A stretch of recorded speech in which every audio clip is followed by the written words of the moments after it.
کارمندان سیخ دوزندگی جمعیت دارای مسئولیتش محدود مدینه از هر وقت دیده سیر تشویشند، زیرا تا آغاز سال خانش نو فرصتی کم باقی مانده است. سرور کارگاه مدینه کریمов باشد نمونه لباس‌های دوخته شده را از نظر می‌گذراند. مسئولین سیخ دوزندگی هر سال نمودهای نو و شینم لباس‌های مکتبی را پیشکش مؤسسه‌های تعلیمی می‌گردانند. ما حرکت می‌کنیم که با همین فرم‌های مکتبی، سر لباس مکتبی با متاهای بهترینی با استاندارد جوابگو که کار کنیم. پیش از هم خصوصیت‌های متا در همین باید باشد که آن متاها برای انسان ضرر آور نباشد. جوابگو به استاندارد گیگینی جوابگو باشد. بنا با معلومات دسترس گردیده در حدود ولایت سوغد بیش از 50 کارگاه‌های دوزندگی به استحصال لباس مکتبی مشغولند.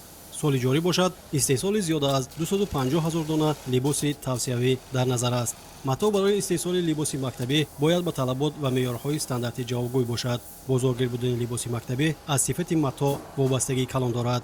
متخصصان جمعیت دارای مسئولیتش محدود نساجی خوجند سال جاری برای استحصال متا را زیاد کردن صفت محصولاتشان را بهتر نمودند. بازارهای شهرمان را اسقاط کرده بسیار نمودهای متای برای لباس مکتبی را استحصال نمودیم که ترکیب آنها از نخهای سنی هم بودند. 100% نخهای سنی، 80% نخی سنی با نخی پخته، یعنی متای همجایه با نخی پخته و نخی سنی، 100% نخی پخته کدی استحصال کردیم. کارگاه‌های دوزندگی موافق فرمایشات خریداران لباس مکتبی را هم از متاع استحصالی وطنی و هم از خارج وارد گردیده استحصال می‌نمایند. طلبات به متاع از بازار خریداری شده نسبت متاع استحصالی وطنی بیشتر است. نوابسته از این برای دستگیری استحصال کنندگان وطنی کارگاه‌های دوزندگی همکاری را ادامه می‌دهند. سال جاری کارگاه ما برای تهیه کردن زیاده از 7000 لباس‌های مکتبی فرمایش گرفته تا امروز 45% کارها را به اتمام رساندیم.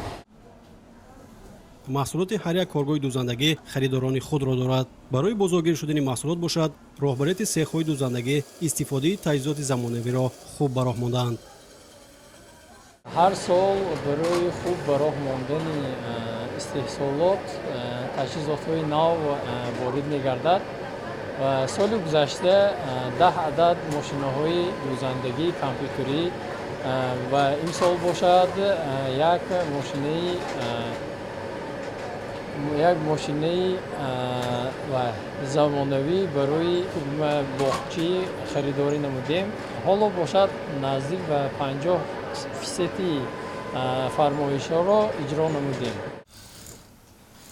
جریان استحصال و دسترس نمودن محصولات تیار تا مؤسسه‌های تعلیمی تحت نظارت مسئولین ریاست معارف ولایت قرار دارد. تا امروز در ولایت 110,674 عدد لباس‌های توصیوی تیار به مکتب‌ها دسترس گردیده است که 41.5% نقشه را تشکیل می‌دهد. کارگاه‌های دوزندگی باشد بران می‌کوشند که تا آغاز سال خانش نو فرمایشات را 100% اجرا نمایند.